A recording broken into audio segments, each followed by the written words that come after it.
Hi అండి, welcome to my YouTube channel. Bigg Boss season 18 జరిగిన episode highlight points మనం discuss చేస్తాం. Skip చేయకుండా ఫుల్ వీడియో ఫాలో చేయండి. సో మొత్తానికి టాస్కుల్లో అదర్ కొడుతున్న రోహిణి, అవినాష్, టాస్కుల్లో అటర్ ఫ్యాప్ అవుతున్న పృథ్వీ, నబీల్, విష్ణుప్రియ. సో ఎందుకు ఈ విధంగా చెప్తున్నానంటే మీకు తెలిసిన ఆల్రెడీ చూస్తూనే ఉన్నారు. ఈరోజు టికెట్ ఫైనల్లో జరిగిన టాస్కుల్లో అదర్ కొడుతున్నారు రోహిణి కానీ అవినాష్ కానీ. వీళ్ళందరికీ నోలు మూయించారు, అంటే ఆపోజిట్ వాళ్ళని. సో మేము పెద్ద అనుకునే వాళ్ళని ఏం లేదు మీలో టాలెంట్ అనే విధంగా చేసి చూపించారు. సో వాళ్ళు కూడా వాళ్ళు ఎఫెక్ట్స్ పెట్టారు, కానీ వీళ్ళలా కాదు. సో అదే చెప్పారు, ఎవరు టైం ఎలా ఆడుతారో, ఎవరు ఎలాంటి వాళ్ళు టాలెంట్ ఎలాంటిదో అది టైం బట్టి వస్తుంది అనేది. సో దానిలో అవినాష్, రోహిణి ఇద్దరిని వాళ్ళు తక్కువ అంచనా వేస్తారు. వాళ్ళే టికెట్ ఫినాల్లో కంటెండర్ అయ్యారు. సో అందుకని ఎవరిని జడ్జ్ చేయకూడదు, ఎవరు పుడింగా ఎవరు కాదనేది. సో నబీల్కి ఇక్కడ ఏంది, అవినాష్ గెలిచిన తర్వాత ఓడిపోయిన ఒప్పుకోవచ్చుగా, ఒప్పుకోకుండా పక్కన హెల్ప్ చేసినారా అనే టైప్లో మాట్లాడాడు. అది హట్గా అనిపించింది ఎవరికైనా. ఇప్పుడు తన గేమ్ తన పక్కన సంచాలకుండా ఎలా హెల్ప్ చేస్తారు చెప్పండి.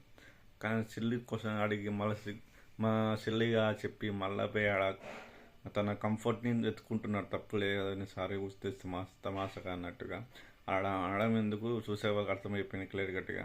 అది ముమ్మాటికి నబిల్ తప్పే. సో నబిల్, నువ్వు గేమ్లో ఆడాలి, కానీ ఒక అరవడం తప్ప నేను గేమ్లో అంత లేదు.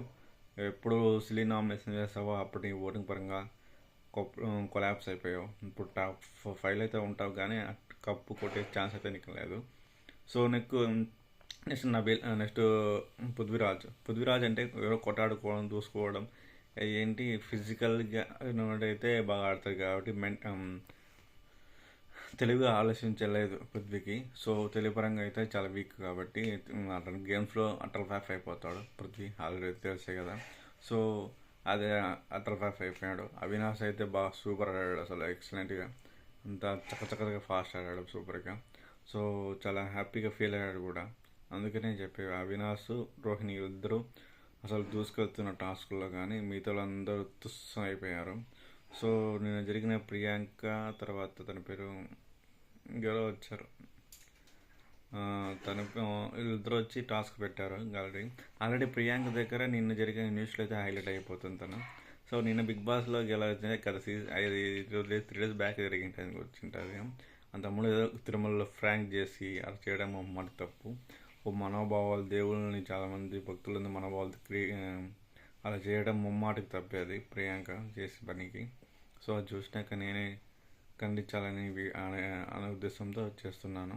సో మొత్తానికైతే ఈ టాస్క్ పర్ఫార్మెన్స్లో అయితే అవినాష్ సూపర్ ఆడాడు, అసలు గౌతమ్ కూడా బాగానే ఆడాడు. కానీ సో మొత్తానికైతే కంటెండర్ అయితే ఇదైతే అయినారు. రోహిణి తర్వాత అవినాష్ వీళ్ళిద్దరు అయితే కంటెండర్ అయ్యారు. ఇంకా ఈరోజు రేపే కాబట్టి ఓటు కూడా ఈరోజు రేపే, ఇంకా ఈ వీక్.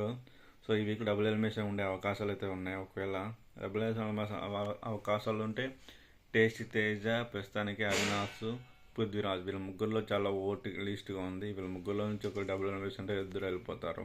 సో అందుకే మీ ఫేవరెట్ ఓటు వాళ్ళు వేసుకొని అవినాష్కి వేయాలని నేను కోరుకుంటున్నాను. ఎందుకంటే టాప్ 5లో బాగా ఆడుతున్నాడు కాబట్టి. పృథ్వీ కన్నా అవినాష్ బాగా ఆడుతున్నాడు. సో ఆ పరంగా చెప్తున్నాను. సో మీ ఇష్టం, మీ ఫేవరెట్ కంటెస్టెంట్కి ఓటు వేసుకోండి.